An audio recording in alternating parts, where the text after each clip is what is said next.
salah satu isu yang dihadapi itu kan adalah pembajakan. Ya. Itu kan yang paling ribut itu ya kalau saya lihat tuh kayaknya penerbit mayor. Tapi apakah isu ini juga dihadapi oleh penerbit indie? Iya. Tega ya. Cuma memang ya ini buku itu nasibnya aneh ya. Kita nggak bisa tebak gitu dan juga. Halo kerabat Nara, bertemu lagi dengan Senin dengan Ivan Anin. Kata dengan 2 kali itu nggak enak ya, tapi ya sudahlah. Anak itik melenggang berani, selamat datang Mas Roni. Itu kasih Carmina. Teman-teman, hari ini kita kedatangan tamu Mas Roni. Mas Roni adalah pendiri ya, Mas?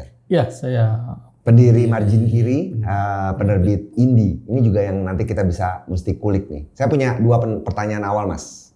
Pertama, apakah Margin Kiri masih layak disebut sebagai penerbit indie?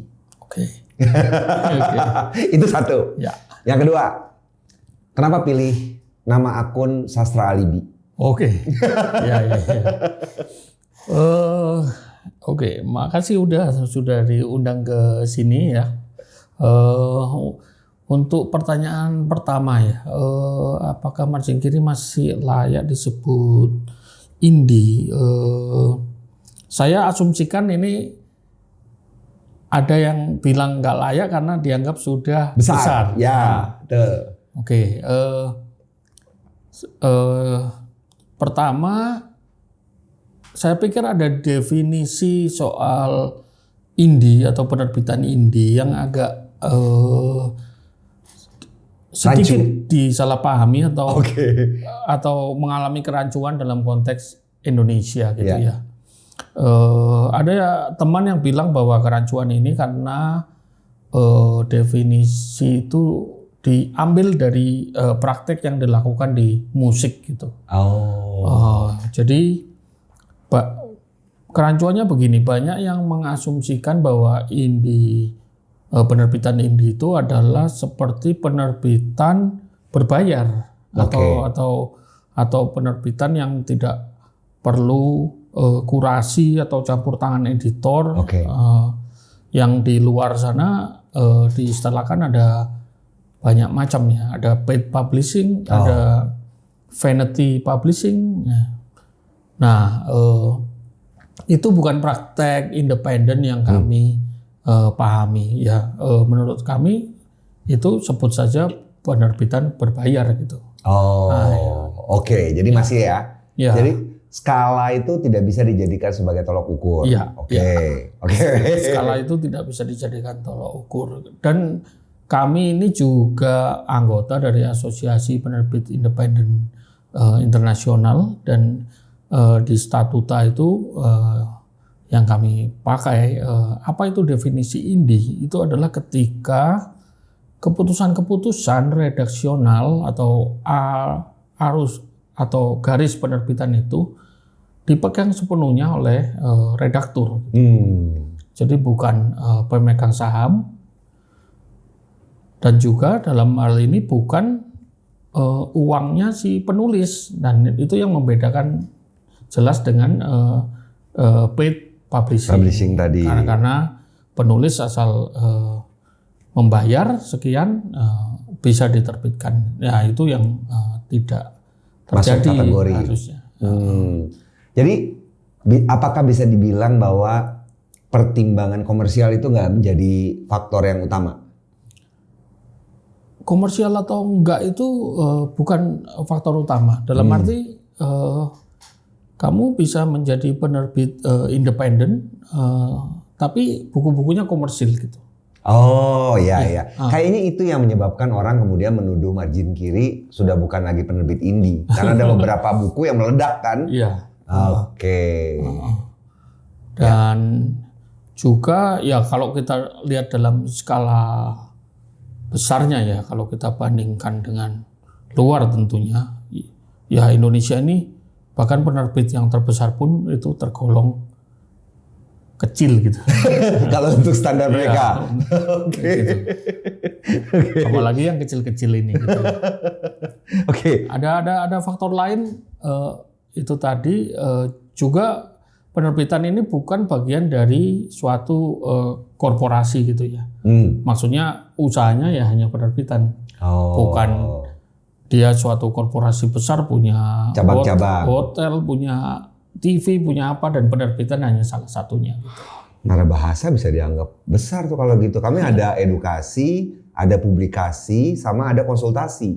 Tapi kami indie juga. Iya, aku pikir itu masih satu ini ya, satu jenis. Satu garis satu ya. Garis. Oke. Pertanyaan kedua, Mas. Ya. Kenapa sastra alibi? Ya, itu dulu awalnya sih dari blog saya ya, blog pribadi. Alibi itu singkatan yang saya buat Amerika Latin dan Iberia. Karena itu bukan kata alibi. Iya, bukan. Oke. Amerika Latin dan Iberia. Ya, semenanjung Iberia Ya, maksudnya. semenanjung Iberia. Spanyol dan Portugal. Mas Roni bisa dua-duanya? Nggak bisa saya Portugal. Hanya Spanyol aja kan? Hanya Soalnya Portugal tuh susah loh. Iya, dan di tingkat internasional pun penuturnya lebih sedikit ya, jadi yang mempelajarinya lebih. Padahal mereka itu yang awal membuka dunia dengan era eksplorasi kan? Iya, sebenarnya. Habis itu kalah. Terus kenapa kemarin presiden kita nyuruh kita ngomong? Kita nggak boleh ngomongin itu. Jadi alibi itu singkatan dari Amerika Latin dan Iberia. Saya dulu punya blog, yaitu Kasana Sastra yang paling saya dalami dan saya sukai. Saya nulis banyak artikel di blog itu yang akhirnya dibukukan. Blognya sendiri sudah nggak aktif sekarang, sudah nggak. Dulu di mana, Blogspot atau di WordPress? Ya zaman banget. Sempat di Geocities juga nggak? Enggak. Nah, ketika buka akun IG, akun Instagram itu pinginnya jadi perpanjangan itu dalam bentuk visual, tapi akhirnya campur aduk dengan posting pribadi dan sebagainya. Udah susah ya untuk bisa ini ya, karena ngapain bikin akun lain kan, gabungin aja semuanya. Jadi waktu itu kenapa sih Mas akhirnya, Mas kan pendidikannya bukan sastra kan? Iya. Terus kenapa bisa terjebak menyukai sastra? Ya, kalau soal membaca dan buku itu memang dari kecil ya saya sepertinya hidup dalam keluarga yang ya bukan cuma mementingkan membaca, tapi juga ya tahun itu nggak ada hiburan lain. Stasiun TV cuma TVRI doang. Iya. Kalau saya sering berpikir kalau saya besar di era ini saya juga nggak akan bisa jadi seperti ini. Pasti godaan media lain terlalu besar gitu ya. Ya waktu itu adanya baca dan itu kepincut gitu lah. Ibu saya guru dan suka sekali membaca, membiarkan saya membaca apa saja di luar pelajaran. Ya, yang bukan hanya di luar pelajaran tapi juga di luar apa yang sekarang sering diributkan soal batas usia dan sebagainya. Oh iya. Dia nggak peduli itu, asal ada komunikasi apa yang dibaca dan ini saling bercerita gitu ya. Jadi umur berapa baca Das Kapital? Saya ya itu masih lama. Tapi waktu kecil saya memang baca hampir banyak sekali buku Soekarno. Karena itu warisan dari ayah saya. Sarina dan sebagainya saya baca waktu SD juga itu. Itu di Malang, Mas? Di Malang. Ayah saya dulu juga waktu kuliahnya itu punya perpustakaan. Perpustakaan kecil gitu, dia bisniskan itu buku-bukunya. Iya, zaman dulu tuh memang sering tuh gitu. Dan buku-bukunya yang terwariskan dan masih saya simpan sampai sekarang itu ada capnya itu. Cap perpustakaannya. Stempelnya. Saya juga waktu SD SMP tuh sering minjem di toko buku kayak Jan Mintaraga, Kopingho. Cuma jarang baca-baca buku-buku yang lebih serius, jarang. Iya. Jadi dulu perpustakaan tuh memang dikomersialkan oleh Bapak. Iya. Kayaknya itu yang kemudian membuat sedikit banyak berpengaruh ya. Ya, saya pikir saya memang hidup dalam keluarga yang tidak membatasi bacaan sih, memang itu sih. Dan apa yang waktu itu membuat tergerak untuk mendirikan Margin Kiri? Ya, 2005 ya kalau nggak salah ya? 2005. Ya. 2005. Oke, ya saya kuliah di seni rupa, tapi memang dari sejak zaman kuliah itu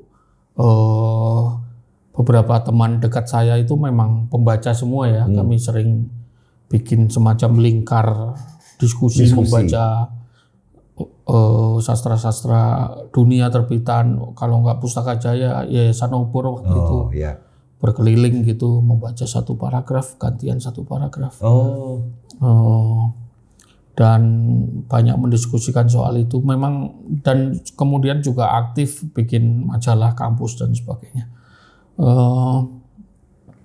Dari kuliah waktu itu era 98 ya, era pergolakan besar gitu di negeri ini. Saya lalu bekerja di majalah yang bertemakan ekonomi politik gitu. Dan itu ilustrasi atau editor? Awalnya layout. Oh iya, karena sesuai dengan jurusan ya. Awalnya layout, kemudian saya mencoba menulis. Saya bilang ke redakturnya saya ingin nulis opini dan sebagainya, dan dia suka dan lalu ikut memuat. Jadi akhirnya tugas saya campur aduk juga antara layout juga ngedit dan sebagainya. Tapi ya orang-orang ini, teman-teman yang di majalah ini yang nantinya ikut menjadi pendiri awal Margin Kiri. Kemudian karena kesibukan memang merotoli semua ya. Akhirnya tinggal satu dan seorang teman lain. Ya, awalnya bertahun-tahun kami cuma berdua aja. Baru setelah sekitar 2017 itu baru ya ada beberapa penambahan. Ya. Jadi personil. Awalnya berarti karena satu tempat kerja waktu itu. Ya, satu tempat kerja dan satu visi. Ya, satu visi lah. Sebenarnya penerbit kritis atau yang membawa wacana progresif pada masa-masa awal tahun 2000-an itu ya ada beberapa ya. Tapi saya pribadi melihat bahwa satu, kadang untuk buku terjemahan kadang benar-benar ngasal kualitasnya. Iya, sering ngomel-ngomel tuh Mas. Seru kalau membaca Facebooknya. Kemudian kedua juga ada itu yang saya pedulikan sejak lama, tertib translation rights itu. Itu juga sering ya. Itu sih, ya, saya akhirnya membuat Margin Kiri dengan visi-visi ini untuk jadi lebih baik, untuk jadi lebih tertib. Tapi yang Mas Roni lakukan itu luar biasa loh. Maksudnya penerbit indie itu biasanya dikenal dengan cap yang nggak tertib. Justru Mas Roni berusaha untuk mengubah citra itu. Iya, saya ingin buktikan bahwa itu bisa, bahwa tertib rights itu bukan hanya untuk penerbit besar, itu justru untuk menguntungkan kita yang penerbit kecil gitu. Karena bisa terjadi sebaliknya. Iya. Orang yang ngebajak punya kita di luar negeri kan. Bukan hanya itu, tapi misalnya yang sering saya contohkan, dan misalnya kamu punya visi tertentu untuk ngambil judul yang tidak diketahui oleh banyak penerbit lain dan ternyata kemudian laris. Kalau kamu tidak punya translation rights atau tidak mengurus dengan benar, penerbit lain yang lebih besar akan dengan mudah membelinya dan mencetak dengan oplah jauh lebih besar, membuat bukumu tersingkir dari pasar kan. Iya, jadi nggak ada perlindungan ya. Iya. Dengan adanya asosiasi tadi itu membantu nggak Mas? Aliansi yang internasional. Asosiasi penerbit indie internasional itu. Buat kami itu sangat membantu karena menghubungkan dengan banyak penerbit yang nggak masuk ke radar kita ya. Biasanya karena hanya terhubung dengan yang nama-nama besar ya, Penguin apa yang kita tahu. Betul. Nah, sementara banyak sekali buku yang menurut kami bagus gitu, yang juga diterbitkan Iya. secara Ya ini independen. juga nyambung dengan beberapa waktu yang lalu kami mengundang Mas Teddy Ya. dari POS. Ya. Itu juga beliau juga bilang bahwa seringkali itu ada buku-buku yang belum pernah diketahui olehnya sebelumnya karena berbagai penerbit itu ya. Ya. Jadi jaringan itu penting sekali ya Mas ya. Iya penting. Dan itu juga ya selain membuka itu juga ada bentuk-bentuk kerjasama yang kita jalin. Kalau teman-teman indie ini mengkhawatirkan harus bayar rights mahal ya enggak selalu. Kita bisa model macam-macam, bisa barter, bisa apa. Iya betul ya. Jadi nggak harus beli putus di Iya, awal. iya. Sebenarnya ada berbagai model. Iya. Terus kalau Mas Roni sendiri itu kan editor dan penerjemah ya. Ya. Dan pasangan bahasanya ini menarik nih. Selain Inggris itu juga ada Spanyol kan. Itu belajarnya gimana Mas yang Spanyol? Dari dulu saya itu memang sudah suka sastra Amerika Latin ya. Jauh sebelum bisa mulai belajar Spanyol. Nah, ada satu masa ketika majalah yang saya sebut tadi itu sudah tutup. Apa sih namanya Mas? Indikator. Ekonomi ya? Majalah ekonomi politik. Oh ya. Itu saya bekerja di seorang jurnalis Prancis yang ditempatkan di Jakarta. Istri dia orang Kolombia. Oke. Nah, saya belajar banyak dari situ, dari mereka, dan juga ketika mereka akhirnya pindah, banyak bukunya yang Wariskan. dikasih ke saya. Asik banget. Bahasa Spanyol. Iya. Itu di situ saya belajar dari yang sebelumnya saya dulu cuma baca terjemahan Indonesia yang ada dari Obor dan sebagainya, lalu baca Inggrisnya, akhirnya bisa ketemu buku-buku aslinya gitu. Tapi ngomong bisa? Ngomong nggak terlalu lancar. Nggak terlalu lancar. Jadi beda banget ya antara berbicara dan menulis ya. Saya pikir membaca dengan bicara itu suatu hal yang. Tapi kalau komunikasi lewat WA pakai bahasa Spanyol, oke. Jadi berarti hanya tidak terlatih mengucapkan. Ya, tidak terlatih mengucapkan, harus mikirnya lebih lama karena spontan. Iya kan? Spontan. Tapi bahasa Spanyol itu enaknya kan sebenarnya dia antara yang tertulis dan yang diucapkan cukup sama ya. Cukup sama. Fonetis ya. Cukup sama. Itu berapa lama belajarnya sampai akhirnya berani untuk mulai menerjemahkan? Saya menerjemahkan pertama itu ya novel yang nggak terlalu panjang ya. Itu bisa total saya garap mungkin 4 tahun ya baru itu. Astaga, sekalian belajar. Iya, sekalian belajar. Oke. Jadi latihannya langsung menerjemahkan satu novel. Nggak coba pakai cerpen dulu gitu? Iya pakai tentunya. Oh, udah ada. Ada tapi apa ya? Ini tuh sangat menarik buat saya proyek yang itu, dan bahasanya sebenarnya cukup mudah, ceritanya sangat ya setelah bahasanya sederhana lah. Ya bahasanya sederhana, dan setelah terbit terbukti banyak orang yang suka gitu. Tapi ya itu proyek serius pertama. Proyek serius pertama. Sebelumnya ada latihan-latihannya. 4 tahun Mas. 4 tahun. Itu hak penerbitannya memang sudah dimiliki waktu itu? Oh belum. Waktu jadi itu nerjemahin dulu. Oke. Nerjemahin dulu. Agak percaya diri karena jarang ada orang yang menerjemahkan bahasa Spanyol ya? Iya, agak percaya diri juga karena sebenarnya naskah itu sempat saya kirimkan ke penerbit Aku Baca dulu. Oh iya. Yang di dalamnya ada orang-orang seperti A.S. Laksana dan Yusi Paryanom gitu. Oke. Dan mereka menerima dan suka. Oh. Tapi lalu mereka tutup ya. Naskah itu nggak ada kabar bertahun-tahun. Kemudian akhirnya ketika saya mendirikan Margin Kiri, akhirnya ya udah kita terbitkan sendiri.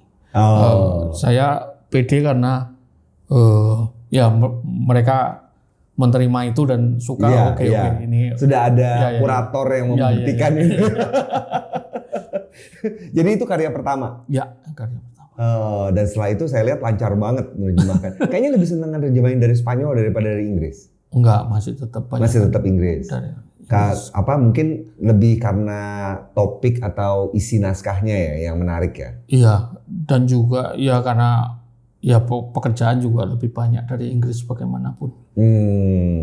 Nah yang kalau Mas Roni lihat itu kan sering ngomel-ngomel tuh terjemahannya kurang bagus ya. Itu lebih banyak kasusnya terjemahan dari Inggris atau terjemahan dari Spanyol?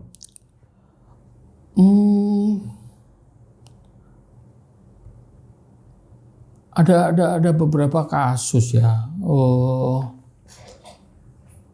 Ya ada yang dari Inggris dan juga dari Spanyol. Dua-duanya ada ya. Ya. Ada persoalan begini, yang dari Spanyol itu karena mereka menerjemahkan dari Inggris dan tidak mengecek lagi ke aslinya, kadang ada nuansa-nuansa yang hilang gitu ya. Terutama Spanyol ini sebenarnya mengenal tingkatannya. Tuh dengan Ustadz itu beda, Anda betul. Dengan kamu gitu ya. Nah ketika itu diterjemahkan ke bahasa Inggris kan sama-sama jadi you. Kecuali kalau mau pakai the. Ya, tidak ada yang pakai the. Nggak ada lagi. Ya, sama-sama jadi you, dan ketika orang menerjemahkan dari versi Inggrisnya itu hilang. Iya betul. Jadi ada orang yang secara hierarki sosial gitu di bawah bicara kepada seorang kulit putih, itu pakai kamu, pakai itu, dan terasa nggak natural, nggak terasa nggak natural. Oh iya, jadi ada unsur budaya yang hilang ketika kemudian diterjemahkan dulu ke bahasa Inggris ya. Oke. Terus apa lagi Mas yang sering jadi masalah di penerjemahan? Ini kita kayak kuliah penerjemahan. Cuma ini menarik Mas, karena belum sempat kami bahas waktu itu ada Mbak Windy, itu sempat membicarakan masalah penerjemahan karena dia juga baru mengeditori karya terjemahan. Mas Roni juga ada bisa jadi penerjemahannya orang lain, Mas Roni ngedit kan? Oh iya, tapi sangat jarang. Sangat jarang. Kayaknya itu melibatkan emosi juga. Iya ya. Sudah saya duga. Sangat jarang gitu. Sebenarnya kalau saat ini Margin Kiri itu proporsi lebih besarnya karya terjemahan atau karya asli? Sekarang akan saya bilang karya asli. Berapa persen Mas saat ini? Mungkin 60% lah. 60%. Tapi ini baru belakangan atau dari awal udah 60%? Enggak. Tentunya setelah kami agak punya nama ya. Lebih gampang menarik penulis. Iya, karena sekarang konstan kami dapat kiriman gitu. Tawaran-tawaran naskah. Itu kayaknya kenapa orang-orang kemudian menggugat status penerbit indie-nya Margin Kiri. Karena makin populer. Awal-awal karena belum dikenal, tentunya kami lebih cari terjemahan. Iya. Mulai tahun berapa Mas? Mulai banyak orang yang mengirim naskah? Saya pikir mulai 2018 kali ya. Jadi sebelum pandemi udah ya? Iya. Oke. Itu bukunya Bu Sucen, waktu itu Bu Sucen juga sempat kami undang, cuma bukan di ini lewat Twitter waktu itu. Iya. Itu yang suara dari kubur ya? Dari dalam kubur. Itu kenapa sih sempat hilang lama? Dicekal? Enggak. Saya tahu sih. Enggak. Tidak ada pencekalan secara khusus. Cuma memang ya ini buku itu nasibnya aneh ya. Kita nggak bisa tebak gitu, dan juga terutama kepada kawan-kawan yang indie itu sebisa mungkin jaga nafas jangan Kayak orang keburu. maraton Iya. ya. Dan Oke. kita nggak pernah tahu. Seperti dari Dalam Kubur ini ketika pertama kali terbit 2020, ya cetaknya bisa Adem ayem. dibilang standar lah, 1.000 saja gitu ya. Terus 2021 atau 2022 sempat cetak ulang lagi 1.000 juga, ya itu berjalan biasa aja. Nah tiba-tiba Meledak. tahun kemarin meledak di TikTok. Saya juga nggak tahu persis apa sebabnya. Tiba-tiba bisa cetak 4.000 habis dalam nggak sampai seminggu habis. Ya. Itu apa puncak ya, dan nggak bisa diduga itu ya. Ya itu nggak bisa diduga. Untuk buku setebal itu ya. Iya. Oke Mas Roni, kita jeda dulu sebentar. Oke. Ya, buat narik napas. Habis ini kita kembali lagi. Kita lanjutkan dengan pertanyaan audiens ya Mas ya. Oke. Ini ada 2 pertanyaan nih. Yang pertama, kapan terjemahan, saya takut salah baca ya, Nikanor Paranya dipublikasikan? Ini siapa Mas? Ya, Nikanor Parra itu penyair Chile. Chile, oke. Spanyol ya. Ya, dia mungkin salah satu yang terbesar, bahkan beberapa orang bilang dia sebenarnya lebih besar dari Neruda gitu. Neruda. Oke. Memang ada rencana, ini buku puisi berarti ya? Iya, ini buku puisi. Saya itu cuma iseng sebenarnya menerjemahkan Parra, karena saya itu selalu tidak pede untuk menerjemahkan puisi. Iya, susah ya. Iya. Saya pernah posting satu puisi Terjemahannya si ini. Waktu ya untuk menyambut malam tahun baruan, karena temanya memang itu gitu. Dan ternyata cukup banyak yang suka gitu dan meminta untuk diterbitkan atau diterjemahkan lebih banyak. Saya nggak tahu pasti apakah bisa untuk itu gitu. Jadi dari keisengan jadi ditagih. Iya. Dari iseng terus ditagih. Puisi itu memang berbeda ya cara menerjemahkannya ya. Ya saya pikir harus berbeda ya. Kayak Pak Sapardi itu kan salah satu yang beliau lakukan di sela-sela sambil belajar itu kan juga menerjemahkan puisi kan. Dan itu berat itu. Oke, jadi jawabannya tidak ada jaminan ya. Ini kemarin cuma iseng doang, kemudian temanya pas. Jadi jangan terlalu berharap. Kedua, kenapa nggak ada sastra queer terjebak terbitan margin kiri, Caio Fernando Abreu misalnya? Oke, sebenarnya kalau dibilang tidak ada kurang tepat. Ada beberapa penulis queer yang kami terbitkan ya. Dari luar misalnya Lawrence Simmel itu queer gitu. Memang bukunya bukan tentang queer ya, tapi dia penulis queer gitu. Yeah. Lalu kalau yang bukan fiksi, ada non fiksi, ada Andrew Julius itu queer dan bukunya juga menyinggung soal itu gitu. Jadi memang mungkin porsinya kurang banyak, tapi kalau tidak ada itu saya pikir kurang tepat. Dan buku baru kami yang sekarang sedang naik cetak dan dalam beberapa hari ini bisa akan terbit, judulnya Bukan Keluargaku. Itu novelet oleh penulis Indonesia. Oh, ini karya asli Indonesia berarti? Karya asli Indonesia itu novel queer. Oh, oke. Dia bicara tentang queer imigran dan bagaimana konflik atau perselingkuhan dalam rumah tangga heteroseksual dipandang dari sudut pandang queer imigran. Jadi judulnya Bukan Keluargaku ya. Kapan rencananya Mas terbitnya?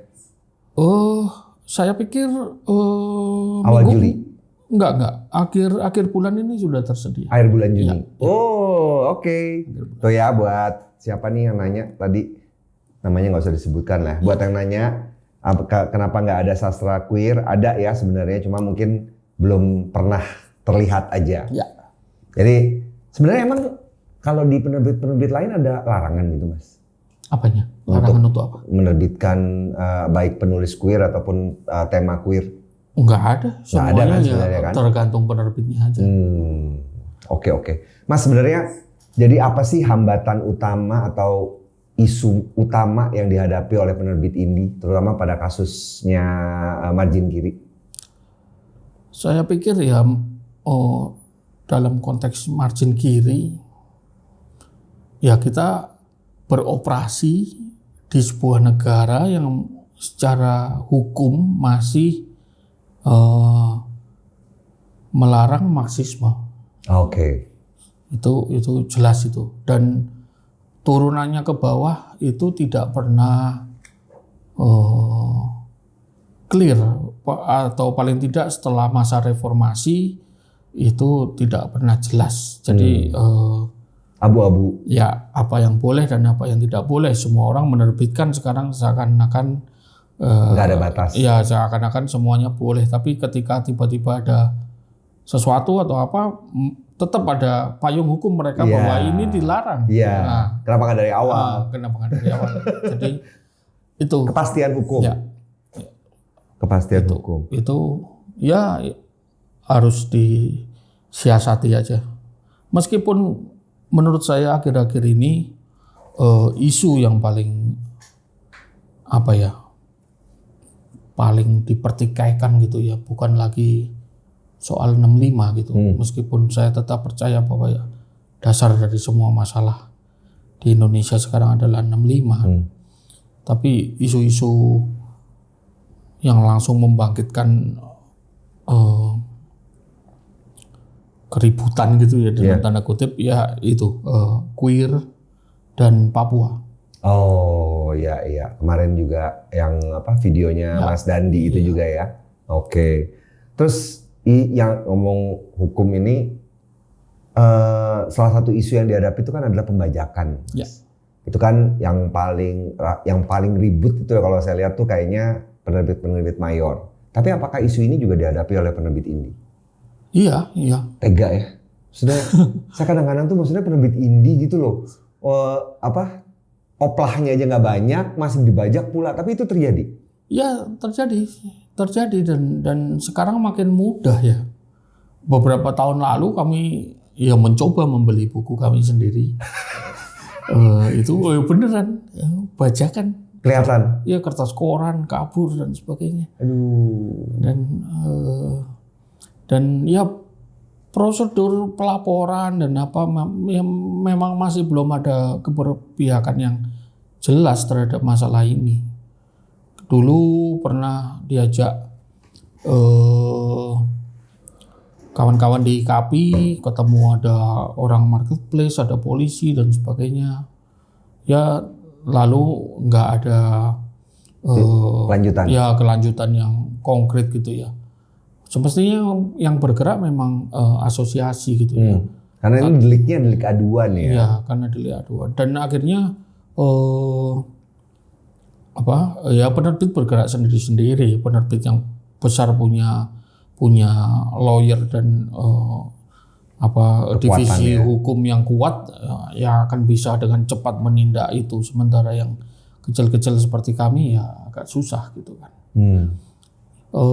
Kalau boleh saya contohkan dalam rapat itu gitu ya, pihak marketplace itu sebenarnya menuntut agar industri buku ini punya semacam asosiasi yang punya jalur langsung ke mereka gitu ya.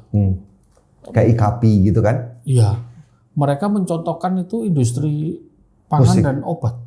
Oh oke. Jadi ketika ada obat bajakan Bepom gitu, ya, kayak ke Bepom, terdeteksi di marketplace gitu, mereka bisa langsung itu dan akan diambil tindakan gitu.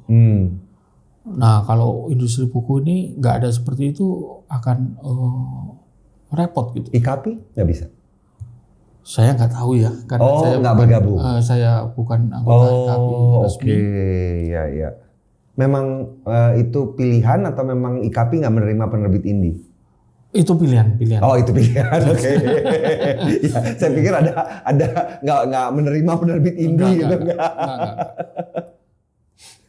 Oke Mas, ini satu sesi lagi sebelum saya lupa. Itu salah satu kekhasannya ya siniar ini adalah adanya pertanyaan. Pertanyaannya bentuknya soal tes. Oke, ini nggak jauh dari apa yang biasa dilakukan. Pertanyaannya ini adalah padanan, Mas. Padanan istilah asing di dunia penerbitan. Oke, satu, ini sih gampang. Ini yang menyusun produser kami nih, Mas. Ghostwriter. Penulis bayangan. Ada kayaknya cocokan penulis bayangan daripada penulis siluman ya. Oh iya. Terus half title. Subjudul. Bukan. Judul Perancis. Judul Perancis. Oh, oke. Ya, pakainya pasti half title nih.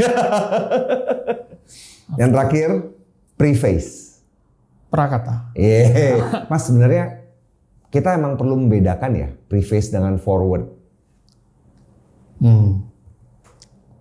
Forward apa? Pendahuluan. Kata pengantar. Kata pengantar. Kan saya pernah dapat dulu waktu saya masih belajar bahasa itu, salah satu guru saya itu Pak Bambang Trimansyah.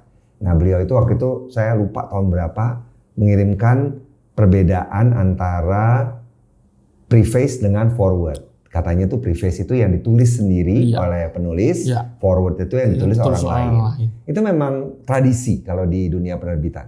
Saya pikir ya banyak yang meracukan, tapi saya pikir itu ada benarnya ya. Kata pengantar itu memang umumnya ditulis oleh orang lain. Ya, untuk kayak seperti pemberian pengantar, misalnya kayak ada penulis baru, penulis senior yang membuatkan gitu ya. Prakata itu puji Tuhan, puji syukur kami sampaikan. Ya. Prakata bisa macam-macam isinya, bisa juga menjelaskan isi bukunya dan sebagainya. Tapi penulis sendiri yang menulis. Ya. Ngomong-ngomong penulis ini, kan selain dari buku dari luar negeri, ini kayak yang tadi ini, yang apa? Bukan keluargaku ini. Kan ada proses kurasi yang dilakukan kan ya? Ya. Ada perbedaan nggak Mas? Gimana sih, boleh cerita nggak nih biar orang-orang yang mungkin punya naskah buat dikirim itu bisa tahu prosesnya? Ya, kalau ada dua perbedaan begini antara fiksi dan non fiksi. Fiksi dan non fiksi. Kalau non fiksi jelas kami ya garisnya ke kiri lah ya. Ya. Jadi topiknya harus sesuai ya. Semua wacana yang kami terbitkan pasti progresif dan. Ya, kalau judul bukunya tapi bukunya adalah anti LGBT mungkin nggak akan diterima ya. Ya, ingat ya itu ya. Tentu itu. Nah kalau fiksi memang kami agak lebih luas ya. Karena mencari kadang melacak latar belakang seorang penulis juga nggak bisa detil-detil banget dapatnya kan. Jadi meskipun jelas kami tidak akan menerbitkan penulis yang secara gamblang kanan gitu ya. Tapi untuk jadi fiksi ini memang ada aliran politik juga ya. Tapi memang secara fiksi untuk fiksi memang lebih luas lah. Ya. Asal tema-temanya itu nggak yang kayak cerita romans atau apa gitu ya. Pasti harus ada yang konteks sosialnya gitu yang kami anggap. Kayaknya buku Mbak Asma Nadia nggak akan dilirik ya kayaknya ya. Yang ada relevansi untuk kehidupan sosial kita gitu. Kayaknya salah satu juga yang menjadi barometer itu kalau saya lihat beberapa buku yang pemenang atau masuk kandidat satu kompetisi itu yang dilirik juga ya. Enggak tentu juga. Enggak tentu juga. Ya. Maksudnya yang kemarin ini yang menang DKJ juga kami nggak ngambil apa-apa gitu. Nggak ada yang kami ambil gitu. Jadi ini kan sebenarnya ada yang jemput bola, ada yang dikirimi bola kan ya. Tapi dari yang pemenang-pemenang atau kandidat itu pun juga nggak semuanya itu kemudian didekati. Nggak semua didekati. Pernah bersaing nggak sih Mas? Maksudnya ada yang nawarin dari margin kiri, ada juga yang nawarin dari lain. Ya saya pikir Ada ya. Cuman nggak ngasih tahu aja dia. Nggak kasih tahu. Dan untuk buku yang luar juga ya beberapa kali Iya, terjadi bersaing itu ya. pitching dan kami gagal karena diambil tawaran Penerbit yang lain lebih besar. Iya. Ya, nah terus kalau antara naskah terjemahan dan naskah lokal, bedanya itu ya kalau lokal sekarang kami lebih banyak lebih banyak nunggu kiriman ya, nunggu kalau ada tawaran, ada ide atau apa gitu. Sementara yang terjemahan tentu saja kami aktif nyari. Redaktur di margin kiri saya yakin masing-masing punya kesukaannya sendiri dan baca buku sesuai minatnya, dan kalau ada yang menarik itu biasanya dia tawarkan ini rasanya cocok untuk kita terjemahkan. Ada rapat rutin? Ada rapat rutin. Oke, itu ngebahas prospek-prospek. Ya. Jadi itu berdasarkan dari setiap redaktur. Untuk yang naskah terjemahan, kalau yang lokal itu banyaknya itu sekarang nunggu bola. Ya, nunggu, lalu ada pembaca pertama kami, dia yang akan ngasih masukan ini layak atau enggak. Dan salah satu syaratnya itu tadi ya, aliran politiknya tetap sesuai dengan nama penerbitan. Terima kasih Mas Roni. Aduh, ini waktu tuh pasti nggak akan pernah cukup rasanya. Itu kan hukum Parkinson kan, berapapun yang diberikan kita pasti habis. Nah, sebagai penutup, Mas Roni ada pesan-pesan nggak buat pendengar? Tetaplah berkiri. Nah, jangan. Enggak, ya saya pikir untuk konteks penerbitan independen, saya yakin Indonesia ini punya banyak sekali cerita yang belum digali, belum didengar orang gitu. Jadi untuk para penulis ya menulislah, dan untuk para kawan-kawan yang ingin membuka penerbitan itu ya semakin banyak penerbit independen, saya pikir semakin baik. Amin. Karena itu kan sebenarnya buku itu cara orang untuk mengeluarkan gagasan ya. Daripada cuma ngomel-ngomel di medsos kan. Ya. Jadi kan jadi buku. Oke teman-teman ya, kalau seneng ngomel-ngomel di medsos, coba bukukan omelannya. Jangan khawatir, kirim ke margin kiri.